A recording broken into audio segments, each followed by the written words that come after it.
Good afternoon, ladies and gentlemen. I'm Peter Goddard, Director of the Institute for Advanced Study, and it's my pleasure to welcome you here this afternoon to this Institute lecture. After the lecture, there will be a reception to which you're all invited in the Ford Hall Common Room. Today, our speaker is Arnold Levine, who first came to the Institute as a visiting professor in 2002 in the School of Natural Sciences, and in 2004 joined the permanent faculty of the school as the Institute's first professor in biology.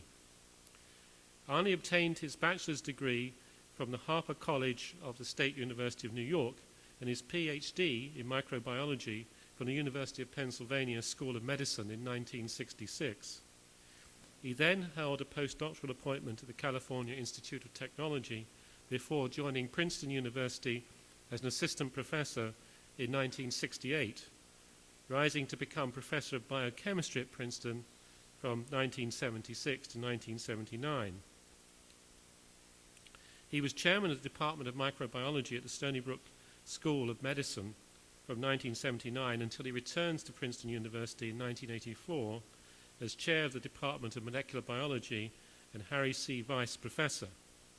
From 1998 to 2002, he served as president of Rockefeller University.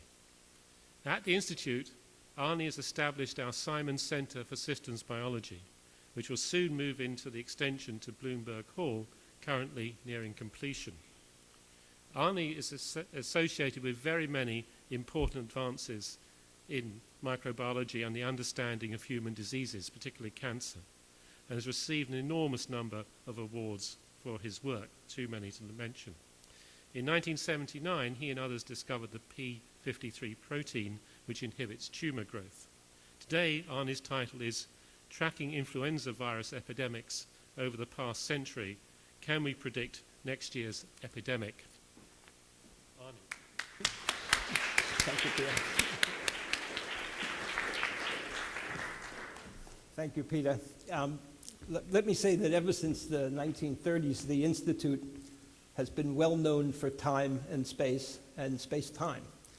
And there's a lot about the influenza virus and epidemic that I'm going to tell you about that has to do with space and with time. But the first thing is the timing of the lecture has been impeccable. Roughly half of you are incubating influenza virus and giving it to the other half in the audience that are sitting very closely. It's like medical school where they say, look to the left and look to the right.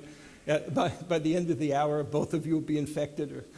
So the timing is truly impeccable. The second aspect of the timing, which couldn't have been planned, was the front page of the New York Times today had an article about influenza, attempting to answer the question, I think incompletely, but attempting to answer the question, why is it that influenza is seasonal? A very interesting question.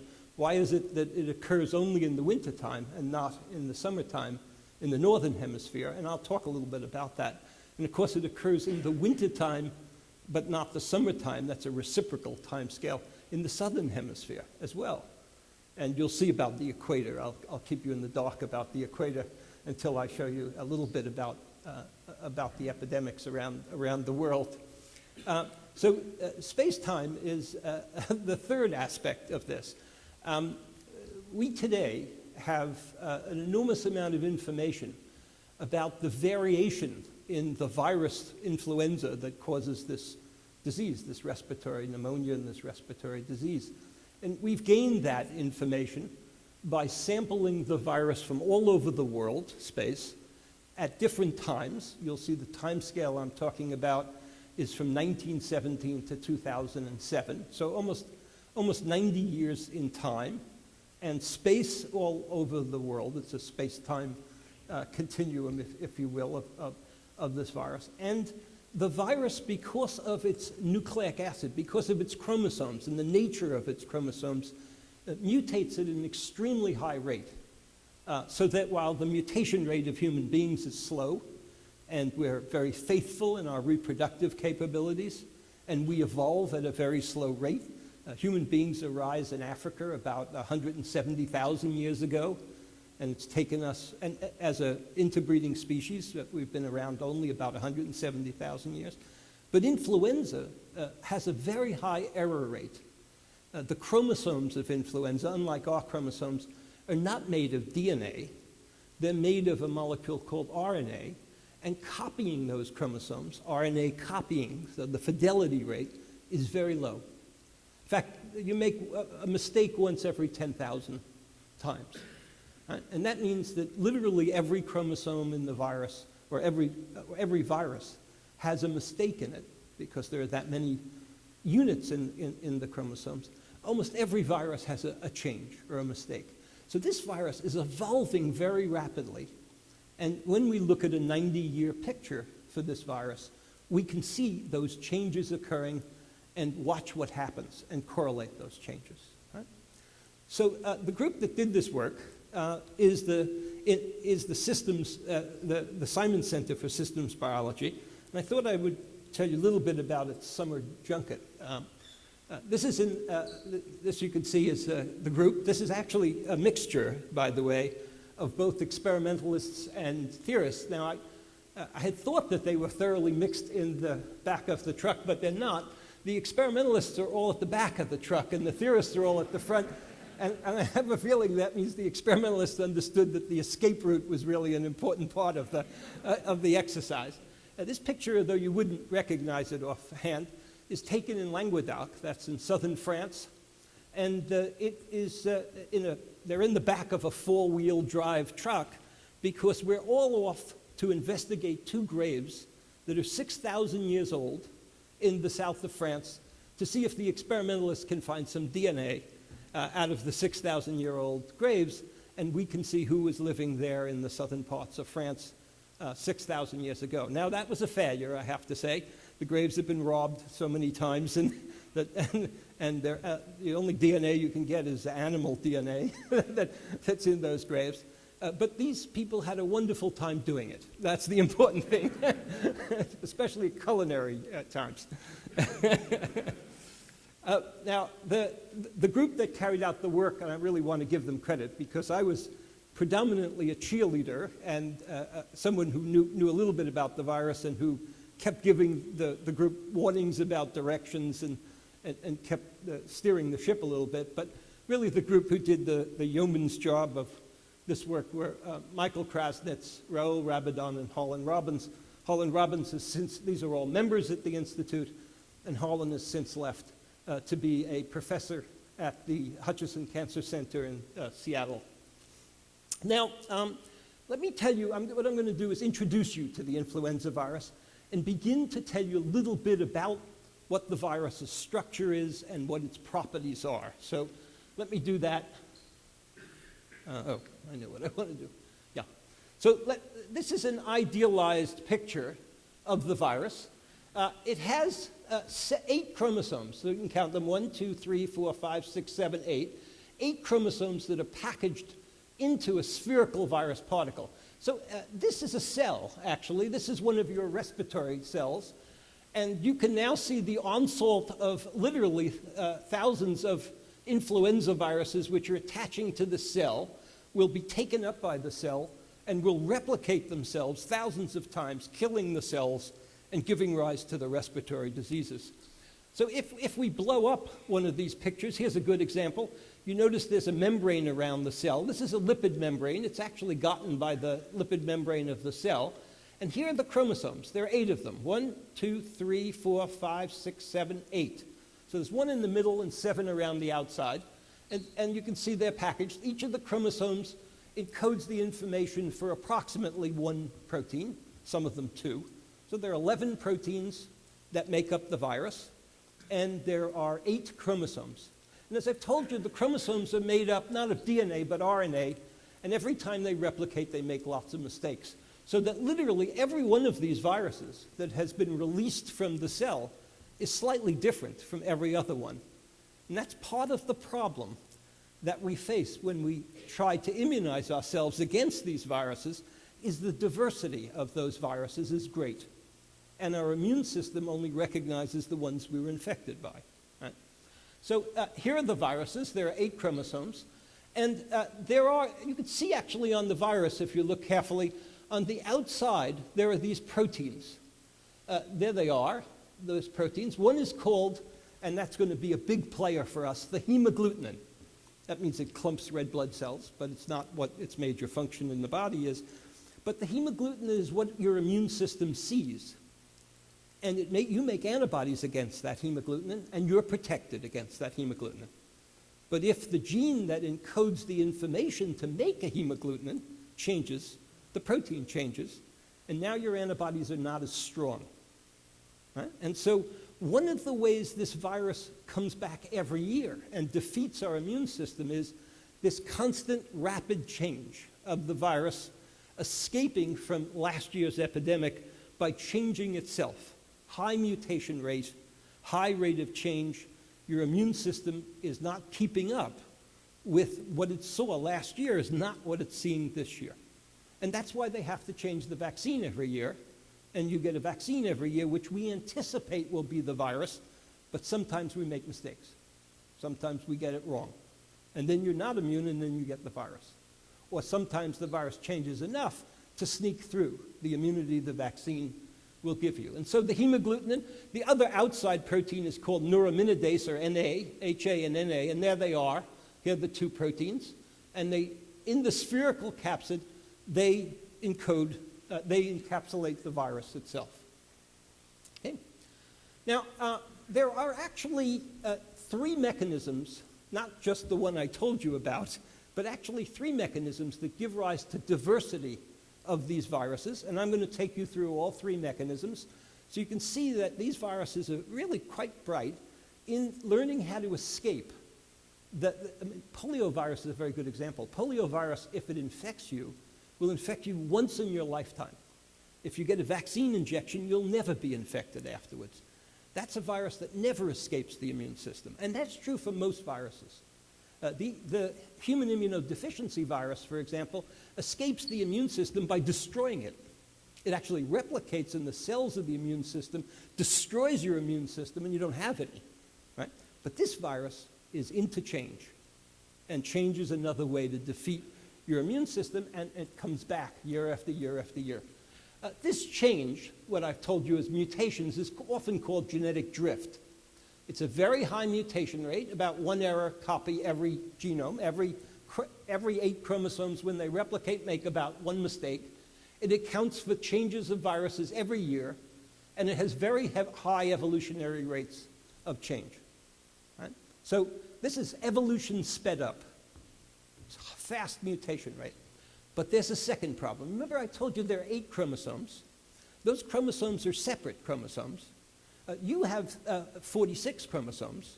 Half of them, 23, come from your mother, half come from your father.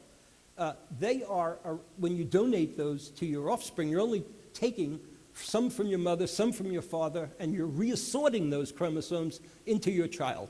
So your child has 23 of your chromosomes, 23 of your spouse's chromosomes, right? But the chromosomes you're giving over are randomly reassorted from your own pool that you got, randomly reassorted, right?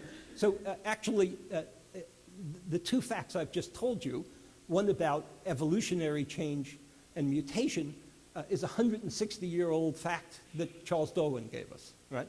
And the second fact I just told you about segregation of chromosomes randomly into the offspring, those random segregations is a 160-year-old story that Mendel gave us, genetics, right?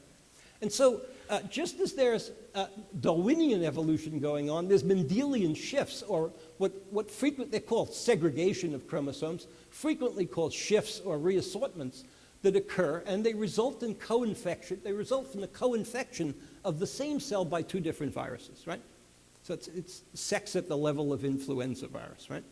And then, in theory, if you had 8 chromosomes from one strain and 8 chromosomes from another, there's 256 possibilities in the matrix of opportunities to give rise. So you can see that's a second set of diversity, as long as this is, like us, random segregation, right? So those are the 2 major ways in which this virus beats us, right? It has both high mutation rate, and it can reassort its chromosomes, bringing in new chromosomes, right? Now, you'll see in a few minutes there's a third way, and that is this virus not only replicates in you, in humans, but in birds, in whales, in seals, right? In horses, in all sorts of species, and it lives there for many years replicating and changing, and then comes back into the human population. Right? And you've never seen what's been in a bird for 50 years before. And so you can imagine that there's incubation periods in other animals. That's the bird flu story that we'll end up with here today. That's why we're afraid of what's going on in the bird population around the world, because it could jump to humans. Indeed, it has jumped to humans in some cases. Okay? All right. So now here's how this is a nomenclature slide. Here's how we classify the viruses. Right? Remember, I told you that these viruses live in lots of animals, and they've been isolated from many animals, and their hemagglutinins look different. That, in other words, their chromosomes look as different as your chromosomes might be if you're at very different ends of the spectrum, right, of genetically. So we call chromosome 1, 2, 3, 4, all the way, there's 14 different hemagglutinins in 14 different viruses, right? And here's how we classify them. This was the first human virus ever isolated, actually. It's isolated from PR as Prague. It's the 8th isolate, and the year is 1934, right? And it was an H1 virus, and it was also found in swine 3 years earlier, in pigs, so it's called swine influenza. It's found in Iowa, and then it's the 15 isolate in 1930. Never been found in horses, but there's a duck who in 1976 had this virus, right? So here's a second one, H2, Singapore, number 1 isolate, 57, H3, Hong Kong, number 1 isolate, 68. There's some hemagglutinins that only occur in birds, right? So there's a tern, right? Terns, ducks, right? And you can see here's a duck from England in 56. It had H11, right? So you can begin to see. Now, the virus in birds today that's causing the epidemic is this H5 virus, and here it was isolated first in 61 in terns. And this is the horse one, this equine Prague, number 1 in 56. So time and space, right? That's how we classify and name viruses. And all of these viruses have been obtained, and their sequence of information in their chromosomes, their 8 chromosomes, is in our computers. Right? So we can compare them and ask how many changes have occurred, right? And how do they occur? Right? Now, so here's that wonderful example of why this virus is so complicated. Here's humans. The viruses in humans that have sailed through humans are H1, H2, and H3. Occasionally a human will get H5. That's the bird jumping to human, but it never transmits. So it's in a different color. These are the viruses that cause the epidemics today, H1 and H2 especially. So the viruses causing the epidemics today are here. They can come from bird. Here's whale, the H3 and H13. Here's some pigs, H1, H4, H3. There's an H5 in a pig that never gets transmitted. And you can see that there's essentially a reservoir of these viruses in animals. Right? And so they pass from humans to animals and back, especially on farms and especially where there's close communication between humans and animals. One of the reasons everybody accuses China of incubating these viruses is there used to be the tradition of bringing the animals in at night to your home. There wasn't a barn, you brought them into your home. And so there was close proximity between the animals and the humans, and the viruses jumped. Right? And that's why China often gets. Now, here's the history. This is a nice way to show the history of what's happening with some of these viruses. So I have to tell you that each of these numbers relates to the amount of antibody you make against the virus after infection. So the experiment would be, I would take blood from everybody in the audience, I would isolate your antibodies, and I would ask, how many of these antibodies do you have which bind to the virus and neutralize it and prevent it from causing an infection, right? And so here's a person who had influenza A, Hong Kong 868. So you know that they were infected in 68. This is the blood from that person, Hong Kong 868, and they had 320 units of antibody, right? And then a little later on in England, a virus was isolated in 1972, and the antibody from that person didn't have that much strength. It wasn't 320, it was 80 molecules, right? In other words, the virus had changed so much that it was little protection, but less protection. And by 73, it was about the same. By 75, it was the same. It went to 0 in Texas in 77. And then a strain arose in Bangkok in 79, which was just like the first strain and was neutralized. And then by 82, 85, and 86, it went to 0. Right? And you can see this for every one of them, right? All the way across. If this is England, then it dilutes out.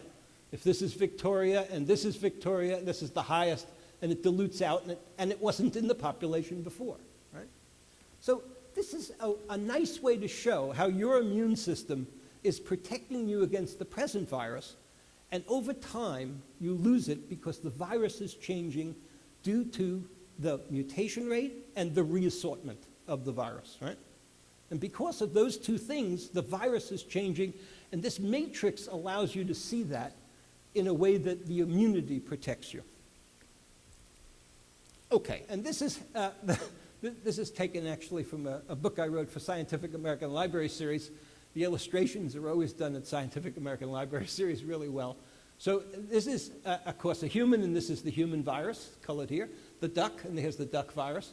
And then a duck is infected with the human virus and the duck virus in the same cell, and the chromosomes reassort, right? That's segregation of chromosomes. And one of the viruses looks like this. It has the first human, the second human, the third, but the fourth chromosome that makes the hemagglutinin is duck. And the sixth that makes the neuraminidase is duck, but everyone else is human. Well, that's a dangerous virus. Why?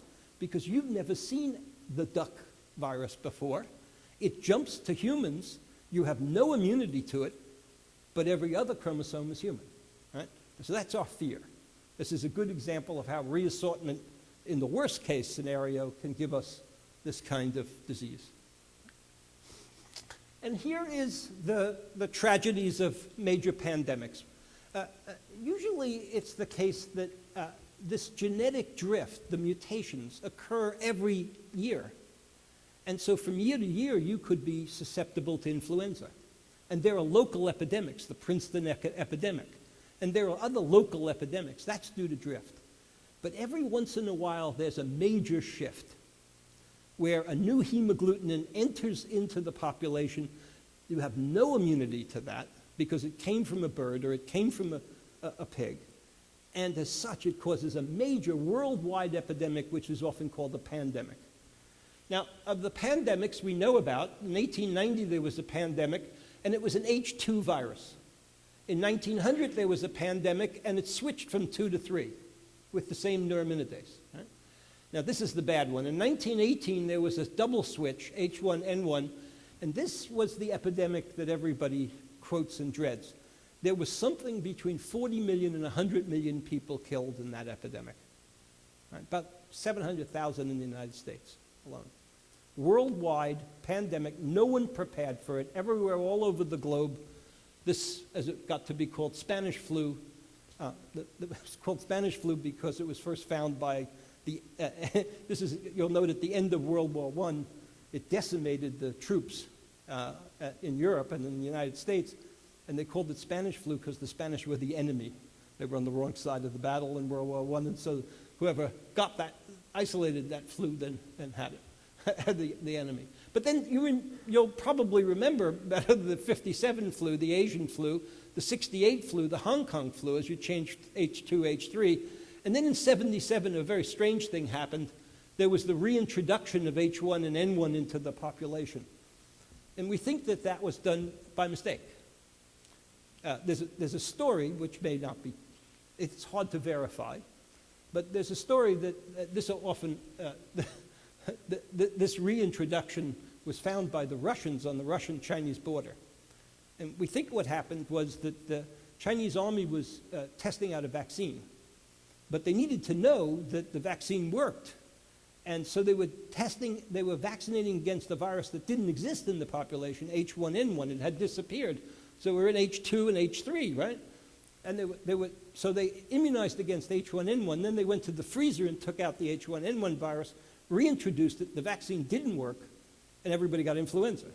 And then that, of course, crossed over to Russia, and then that went around the world, and it reintroduced it. Right? Now, that's maybe true, may not be true. I can't tell you it's true, but that's what we all believe. This virus was frozen in the freezer. It's pretty clear. We could tell that by looking at its sequences for 20 years. Never changed. If it didn't change, it had to be in someone's freezer, essentially. Right? So here we have all of the pandemics, and they're due to this genetic shift in each case. It's the dangerous thing that we worry about now. Will H5 jump, for example? Here's a consequence of 1918. This is actually in Vienna.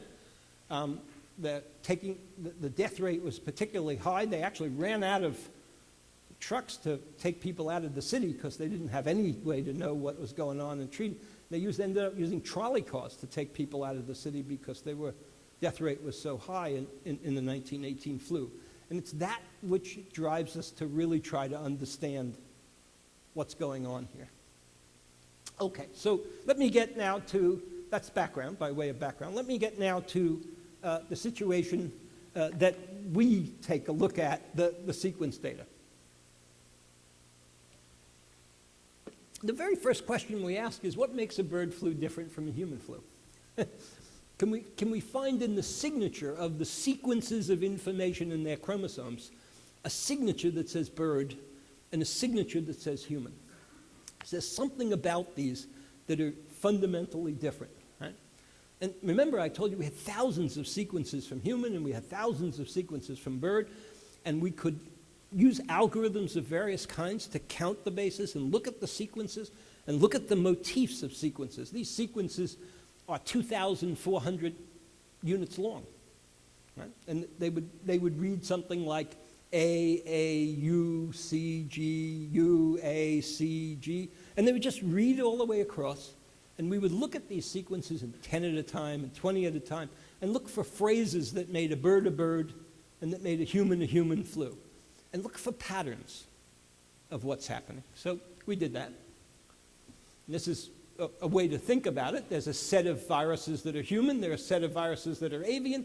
They're in the subset of all the influenza viruses, but are they really separate from each other, or do they overlap?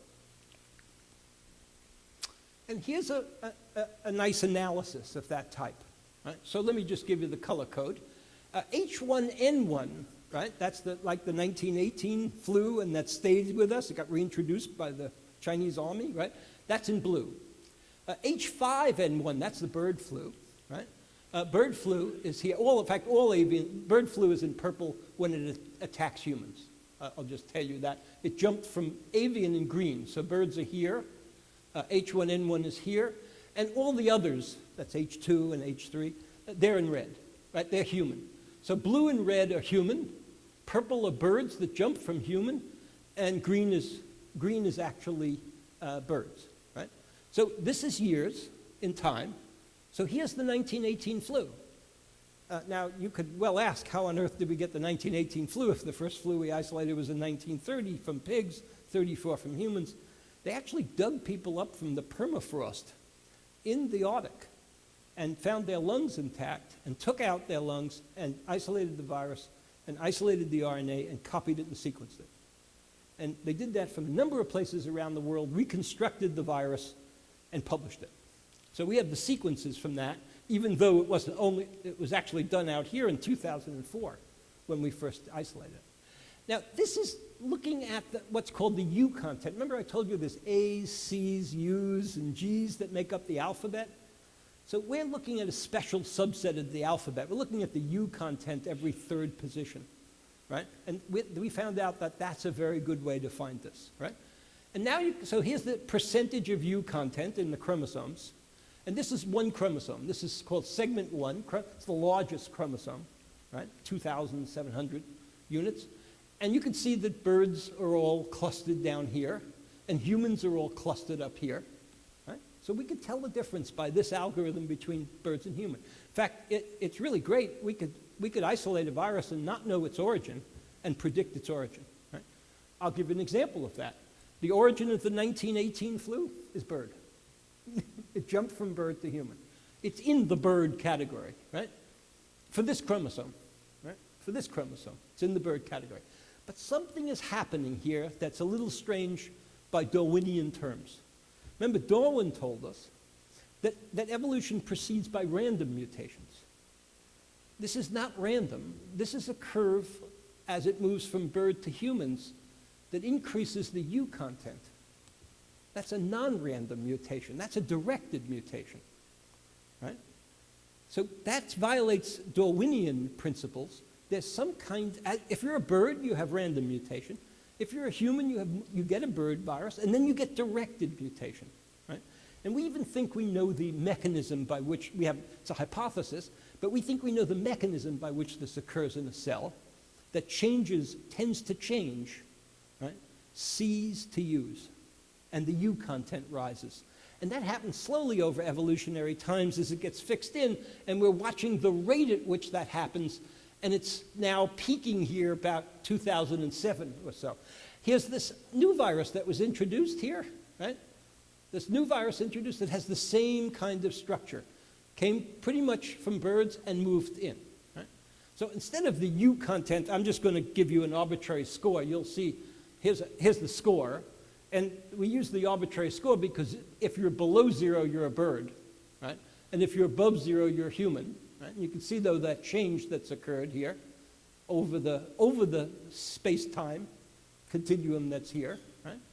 And then in purple is an interesting set of viruses. These are the viruses that come from birds, but have jumped to humans, replicated in humans, and killed them. Now, those viruses don't transmit. That's why there's no epidemic yet. But there have been about 300-400 people who have died of this jumped virus. And look at, this one's clearly from bird, and this one is right on the borderline between bird and human. That may be the dangerous signal for us to say, hey, this virus has evolved to the point where it's moving toward close to human, maybe that's an important jump, right? Now, notice another thing here that is really important. This is an enlightened way to look at the evolution of these viruses. The spatial distribution of green X's, right, is very large. Its scores go all the way from 0 down to about the natural log of -5, right? So the space in which sequences live is very large, the sequence space, the entropy, the information is very, very large. And that's what's happening in birds. Viruses drifting all over the place. And the birds have a terrible immune system. And they're not as strict as we are with this influenza, and that's why the sequences are allowed to drift. But our immune system's pretty good, and look at how tight the distributions are in the viruses that we're looking at here. There's not as much sequence space. So this replication in animals is dangerous for us, because anything goes in animals of which some subset can jump to humans, right? So the evolution is occurring in large amount in the animal and then jumping to humans, and so both drift and shift play a big role here. Here's just another chromosome. This is segment 2. You can see, you'll see some differences. Now, take a look at this. This is a different chromosome. Now the bird ones that jump to humans, this one is closer to human, this one is not. But you can see the overall package. Birds are low, humans are here and here, right? How they change with time, over evolutionary time. And what we conclude from this is the first sort of violation of the way we've lived our lives in evolution, understanding evolution. This evolution for influenza is non-random. It's going to have rules. It's going to have a direction in humans, right? And that's the first thing that gives us hope that we can make some predictions, anything that's non-random. All kinds of evolution of all other animals look like they're random mutations upon which selection occurs. Here it looks like a non-random drift upon which selection must occur, right, as you go to humans. Okay? I'm going to skip HIV here, but mutational bias, this is the mutational bias. Influenza viruses living in humans are more U-rich and G-poor than in birds. Right? That allows us to separate the viruses into two sets. We can follow a dynamical evolution of the viruses over time. You saw that.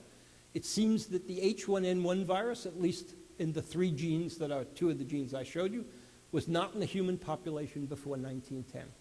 It's very bird-like, right? So we can actually go backwards in time and predict where it came from, right? Very bird-like. Mutational bias can help us predict evolution of influenza, right? So let me now take you to the second part of the story. These are the viruses that are jumping from birds to humans, right? So these are the H5 viruses, right? So the H5N1, they're in birds, And in 2003, the first jump was seen. There were about 4 cases and 4 deaths. 2004, these are cases and deaths. Right? 2005, 2006. 2007 seems low because we only have 1 month, data for 1 month in 2007 now. But you can anticipate that this is growing, the number of jumps. This is what makes people nervous. And notice 2 things happening here. If anybody in this audience catches influenza, the number of deaths is very, very low. Human-human transmission has already attenuated the virus enough so that you may have a very bad cold, you may have pneumonia, but the number of deaths is low. But here the death rate is remarkably high for the case rate. That's because we've never seen this virus before. We have no immune system to it. So every time it jumps, it's bad. That's like the 1917 flu, right? 1918 flu.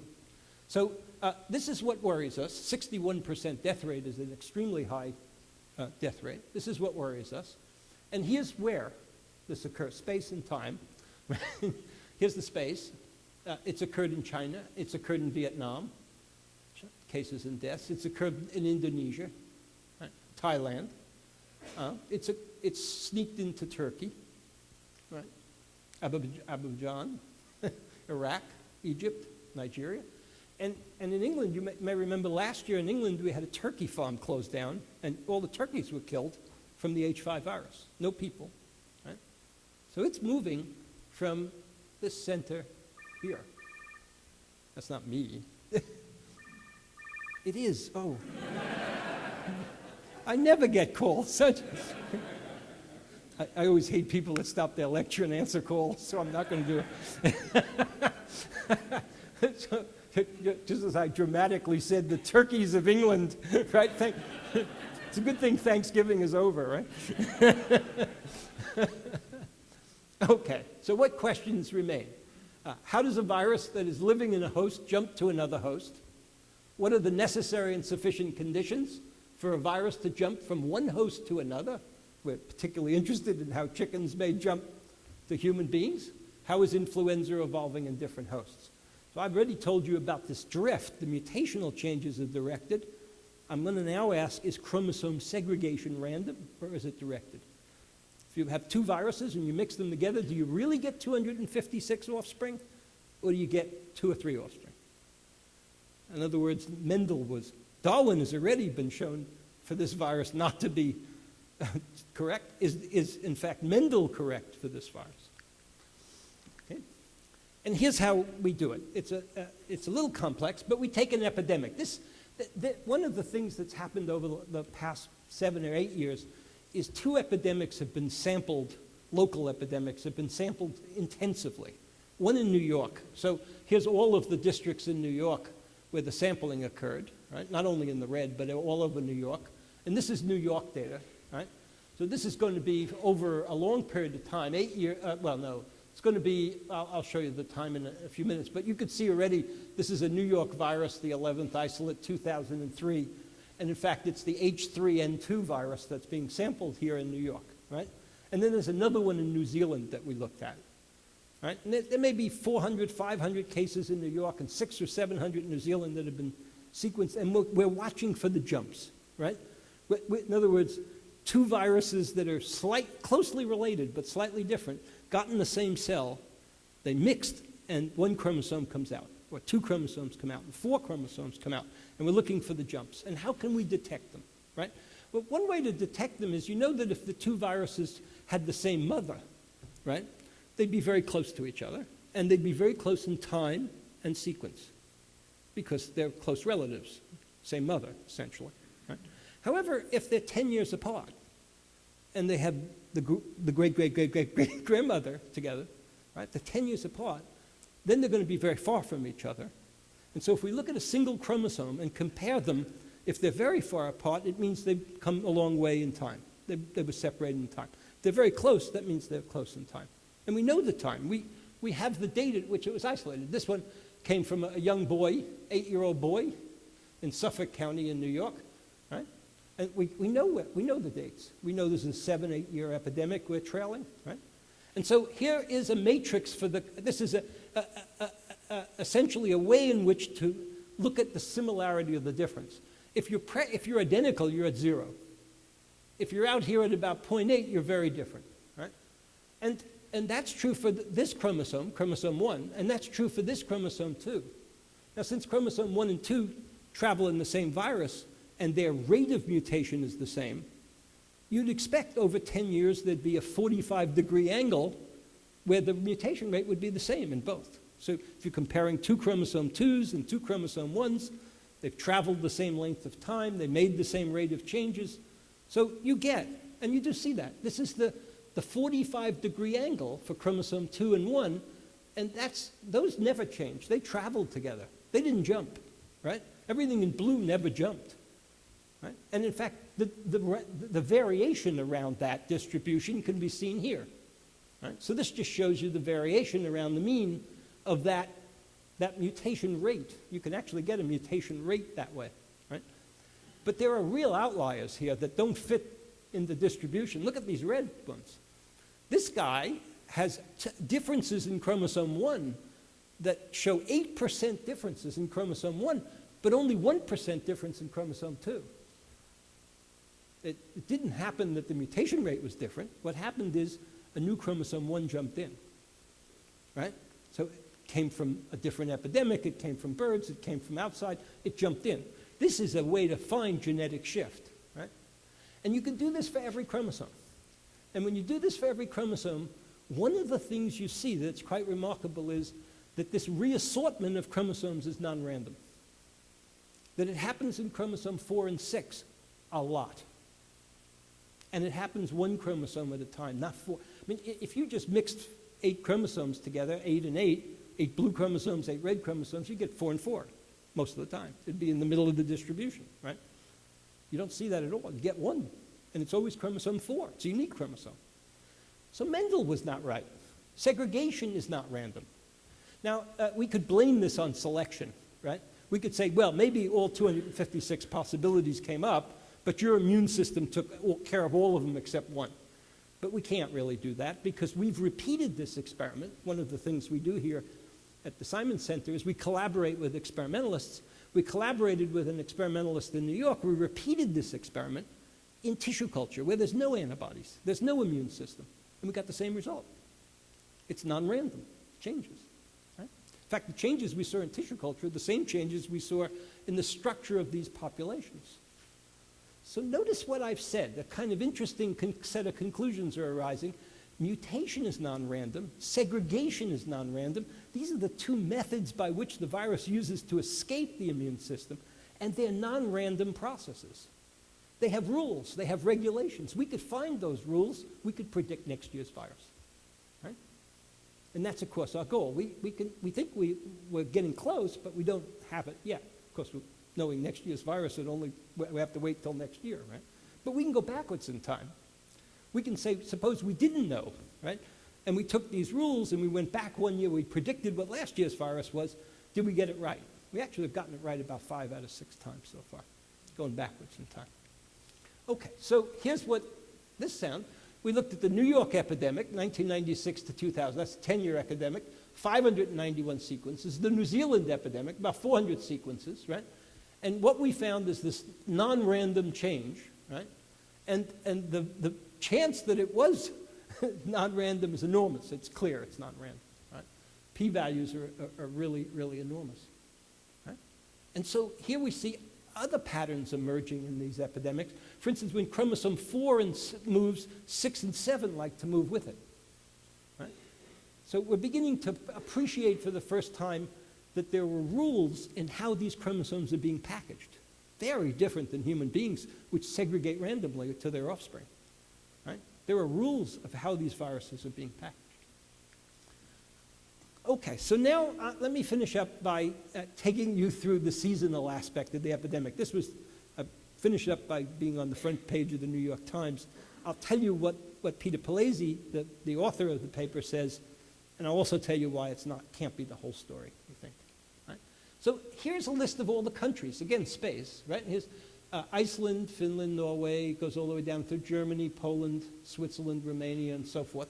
They're obviously in the northern hemisphere. Here are the countries in the southern hemisphere, New Zealand, Argentina, Uruguay, Chile. They're in the southern hemisphere. And these countries have the equator passing through it, Indonesia and so forth. And here you can see, just to get you the color code, sporadic means occasional, right? Local means like Princeton, or regional means the state of New Jersey, and widespread means real epidemic, right? Red. So you can see that this winter, right, there was pretty good epidemic in the last winter in the northern hemisphere. And then there was, in the spring, summer, and autumn, no virus, no epidemic. And then it just starts again in the wintertime, right? And then you can see that the reciprocal is true in the southern hemisphere. There's only a light epidemic here, and then look at this, right where there's a hole here, there's an epidemic here, it's in the southern hemisphere, and it picks up again here with a hole here. And then you look at the equator, and you see it's all year round, right?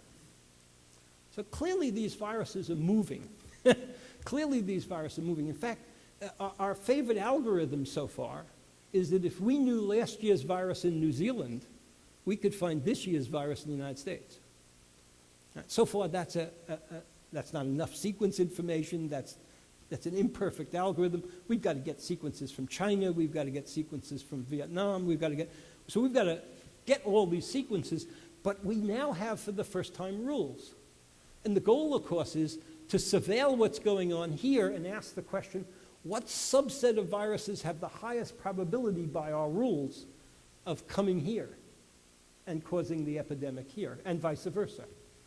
Or what's happening at the equator all year round, right? Now, what the New York Times said today, why is this brought up the question, of course, that I brought up at the beginning. It says, why is this a seasonal epidemic at all? Many of you will remember that polio was in the summer months, and we don't know why. Well, polio was an oral fecal route, and there was more being in swimming pools and outside and so forth, and utensil use, right? What Peter Palese, he didn't publish his article in the New York Times. The New York Times picked up the published article in PLOS Biology, PLOS, Public Library of Science Biology. What Peter Palese said was he had guinea pigs, and he varied the temperature of the room they were in and the humidity, and he found that at 41 degrees Fahrenheit, the virus was optimally stable for transmission. Right? And it was a dry atmosphere, and so the particles of vapor that you have, that your lungs have, that are transmitting viruses, have stable, optimal viruses at a temperature gradient. And he said, well, therefore, and in fact, he found that 82 degrees, he couldn't even get one guinea pig to infect another one. I think they were just lying there panting, in fact, at 82 degrees. But that suggested why it's seasonal. Now, it can't be the whole suggestion, obviously. There is no season at the equator, and at the equator, these viruses are transmitting absolutely fine. And it's hot there all the time, and humid there all the time, right? So it's probably not the whole story, but it's an interesting part of the seasonality. And it's the kind of work that we're talking about here, I think, that allow us to find out the rules these viruses play by, which allow us to hope for being able to predict. And what we'd like to predict is two things. We'd like to predict next year's local epidemics and immunize everybody against them. Right now, it's a crapshoot. The CDC looks at the sequences and by some magic algorithm decides which ones are in the vaccine. We'd like to put into the equation what we know, really, and be able to predict. But we especially want to predict what bird flus will jump and why, and what the rules are for jumping from one animal to another in those predictions. And I'll finish with this poignant picture. Some of you will recognize as Egon Schiele, and he was an Austrian Expressionist, a wonderful painter. And as you'll see here, this is very prophetic. Something like 8 months before he died, he painted this picture. No, more than that. About a year or so before he died, he painted this picture with a model as his wife and child, an Austrian Expressionist art. And that was in 1916, and in 1918, his wife got infected and died, 6 months pregnant, and 4 days later he died in the epidemic in 1918. So it really brings home how dangerous and how extraordinary this epidemic could be, and it's the reason why people are really storing vaccines and worrying about the jumping of the bird to the human. So let me stop here, and I'd be happy to answer questions. Thank you.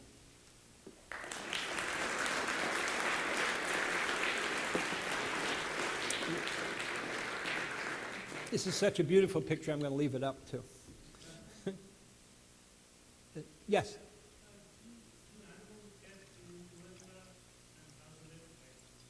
Yes, so almost all animals get influenza, and they transmit back and forth, and the jumping between the duck and the human and so forth. Birds, when they get influenza, they'll get a very different disease. It's not a respiratory disease, it's an enteric disease. And so they spread it in fecal oral route, and in fact they give it to seals, because the bird guano comes down and the seals get the bird guano and so forth. And so the birds, actually migratory birds in particular, carry the virus. The virus can be very devastating to birds. They could all die, or it may be very mild, like it is in humans.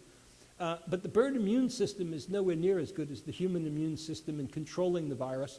And you could see that in the sequence space I showed you. The diversity of sequences in birds of information carried by this virus in chromosomes is enormous compared to the diversity in humans. We enforce upon the virus a very narrow distribution of possibilities of information that it could carry. Yeah. Our immune system does that. Yes?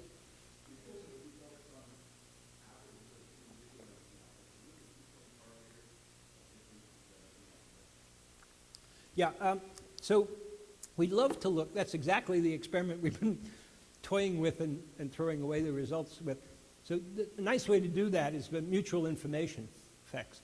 So we would have expected lots of mutual information. That is to say, if chromosome 1 got a mutation that made the virus less fit, a really good way to make it more fit is to have a second mutation in chromosome 2 and then select upon it, and we would see this two-point correlators, this mutual information, as it's called. Shannon called it here in New Jersey many years ago. And but there's a big problem. And the problem is that there's ascertainment bias in the data set.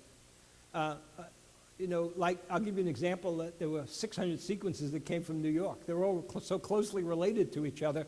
You're going to see, by coincidence, two things happening many times together. And it has nothing to do with fitness or compensation. It has everything to do with heredity. So the way around that is to look at different branches of an evolutionary tree and look for the two-point correlators. And other people have been doing that. We just heard, in fact, this afternoon, or this morning, in Cy Levin's lab over at the university, people who are doing exactly that. They're looking at many different evolutionary trees and looking on different branches to get rid of the ascertainment bias in the database, in the data set. It's a big problem for us, the ascertainment bias. It could lead you, and it has led some people, to make conclusions that are just inappropriate. It just has to do with the way the data is collected, not the facts. Yes?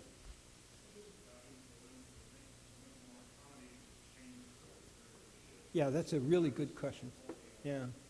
So what you said is absolutely true. So for viruses like the human immunodeficiency virus and influenza, where the mutation rate is high, well, let me say two things about it. One is, we often say, but it's not an explanation for you, that the virus is very plastic. It allows lots of changes, right? But let me also point out that the virus, many of the changes the virus makes just kill the virus. So, but if you have 1 million viruses, it's not a problem, right? If you have 10 to 6 viruses and 10 to the 4th are dead, it's not a problem. So they live on what's often called in biological terms the error catastrophe threshold, right?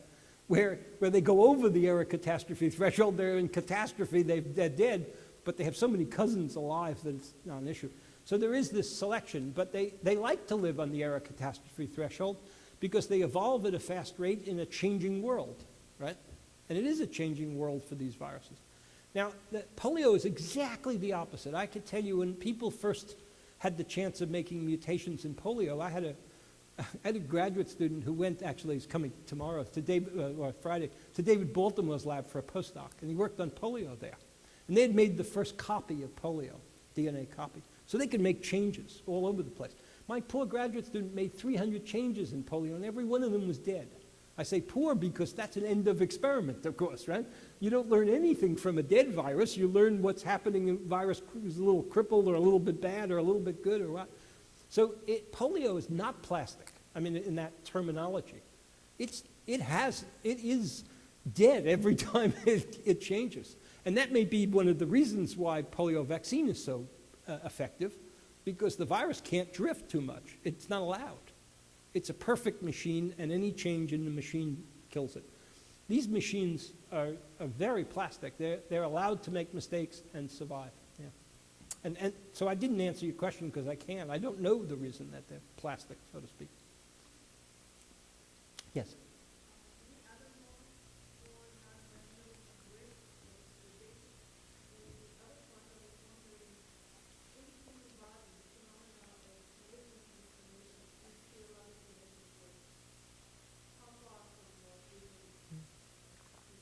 So this is actually, I often point out to everybody here at the Institute and in the group, this is a great model for many research problems, including cancer. There's a very high, frequently a very, not always, but frequently a very high mutation rate in some cancers. And that really, it's often called genomic instability. And that's just very different, of course, than the way normal cells do business. But we put them under terrible selection pressures too, because we do chemotherapy and other kinds of things, and they change they're very plastic, and they change and they beat the system. So I would say this is an excellent model, except that everything we know about the malignant genomic instability is that it's much more random than this. This is a species-specific set of drifts. And what's very different is our chromosomes, of course, are DNA, and these chromosomes were RNA. And the enzymes that work to change these chromosomes, right, are specific to RNA molecules. So it's actually often been proposed that these enzymes that make the U content go up are part of our innate immunity system, that we've developed them as we've evolved to get away from these RNA viruses, which have beaten us again and again and again. And what we're doing is attenuating the virus. That's not a bad hypothesis based on what I showed you. The virus started out as H5N1 in 1918 as a disaster. And today, when that virus cruises around, it doesn't have that same effect. Now, it may not be this exact same virus, but it's still H5N1. So it could be that, and that's very well known, that when a virus jumps from an animal to a human, it's the most devastating effect. HIV is a good example of that, came from monkey to human. That's because we have no experience with that virus. It's like measles in the Native Americans. They just had no experience with that virus. But once they come to equilibrium with the virus and have a lot of experience, and there's a lot of maternal antibodies, and you're protected over long periods of time, then you're okay. Yes?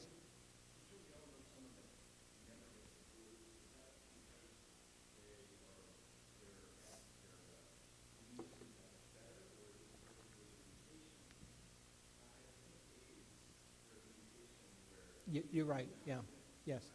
So it is true that about 7 or 8% of humans are completely resistant to HIV. This was first actually spotted in prostitutes in Uganda, who had so many partners but never got HIV and unprotected sex, and no one could understand it. So they went in and started looking at what was happening in these prostitutes, and then they found out that those are called genetic polymorphisms, just differences between us. And there's a polymorphism that prevents the virus from attaching to a cell, right? You saw the influenzas attached to the cell. One of the reasons, and that happens, and that's true for HIV. That's not true for flu. And one of the reasons flu jumps from animal to animal and everything is that what it attaches to, that's what HIV can't do in the 7 or 8%, but what it attaches to is such a common molecule that everybody has it and you can't change it. It'd be a mess to change it for us. So it was very clever in deciding what molecule to attach to. It's attaching to one that's in all kinds of animals so it can move around, right? And at the same time, it's one that we can't change. So there isn't a natural resistance to flu. I would say, when you say we all know some people that have never had the flu, there are many possibilities. One is they lied to you. Another is they've never left their house, right? Another is they're lucky, but they probably don't have a super immune system. Yes? Could you tune the immune system so that there's more resilience? There is variation, I should say, although I lightly said it's not no super immune systems, there is in this room genetic variation in our efficiency in our immune system. And one of the reasons we're so different is that some of us would survive anything, right? I mean, that's to say some of us would survive virus A and another group would survive virus B. But together it means we have survivors, right? And the immune system does vary between people. There's been a long list of medicines and, I don't know, Chinese herbal medicines and things like that, which are touted to make the immune system better. But to be honest, I don't know of any that have been tested clinically, and there isn't a drug that you could take that would enhance your immune system against the virus per se. Not the immune system. And there are some drugs for influenza, but for instance, one of them inhibits the neuraminidase enzyme. So there are some drugs for influenza, but they largely largely there are mutations to resistance to these drugs very rapidly, like HIV. Yes? Oh, you should get a shot, yeah. I don't make any commission or anything from I don't have any stock in you have to say that in biology, actually. I don't have any stock in the companies that sell it, I guess. What a doctor would say to you is that if you're under a certain age or over a certain age, it's really important to get a shot, because the vulnerable populations for bad disease are children and the elderly. Their immune systems are weaker on the average. But it's not a bad thing to get a shot. It's not, I think the only time that it's a bad thing is if you're allergic to eggs. And the reason for that is a little peculiar. The viruses that they're giving you a shot with were made in eggs. So what we do is we isolate them from you, and we adapt them to growing in birds, in eggs, embryonated eggs, so that it's not that nobody's flapping around, they're in an egg, right? And the egg fills up with these viruses. The virus destroys the egg, and then those viruses are given to you, but they don't purify it away from eggs. So you're getting an injection of as many egg proteins as you're getting, and many other viruses, I have to say, from eggs frequently. but don't let that worry you. You should actually go ahead and the things you don't know are better, actually, than the things you know. Right? Yeah. But one more question, I think. Is that right, Peter? Yeah. Yes.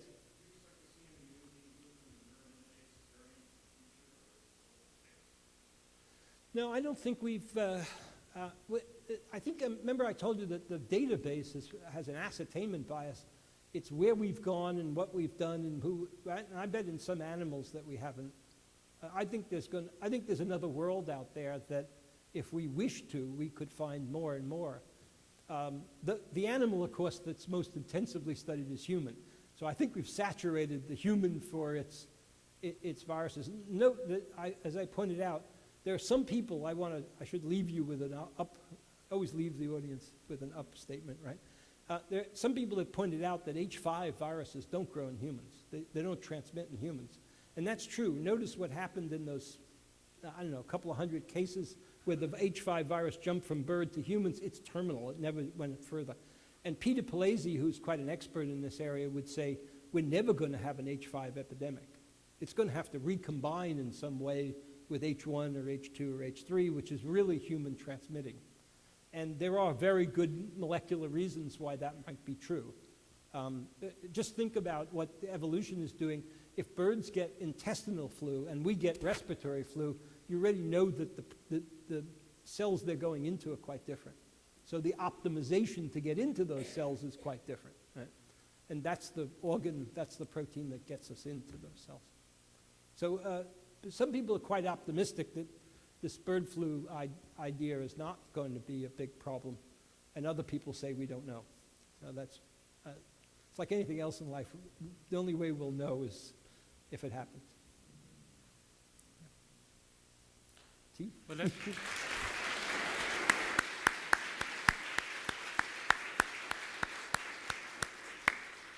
let me remind you that there's now a reception in Ford Hall.